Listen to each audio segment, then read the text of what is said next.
Buenas, hoy hablamos de trap. ¿Vale la pena apuntarse al carro y hacerse trapero? Vamos a ver las cosas buenas y las cosas malas del trap.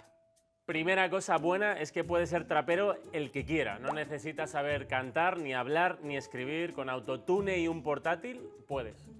Y además puedes llevar chándal. Es la única moda con la que puedes llevar chándal y ser guay.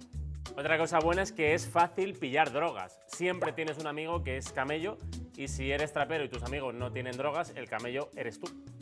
Otra cosa buena es que te puedes tatuar donde quieras. Si eres de los que cuando van pedos se olvidan hasta de su nombre, pues te lo puedes tatuar en la cara y eso está bien visto. Otra cosa buena, los defectos físicos quedan bien, ¿vale? Golpes, ojos de cristal, moratones o dientes que te falten, eso es un punto a tu favor. Pero no todo es guay en el trap. Vamos con las cosas malas. La primera cosa mala es que cada vez que sale un trapero, un burger se queda sin un empleado.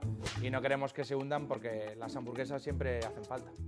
Otra cosa mala es que tienes que tener mala reputación. No te puedes hacer trapero si hasta los 22 años te ha ido de puta madre.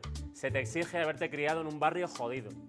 Pues yo no tengo más. Estamos hablando de 2 cosas malas por 5 buenas. Muy bien.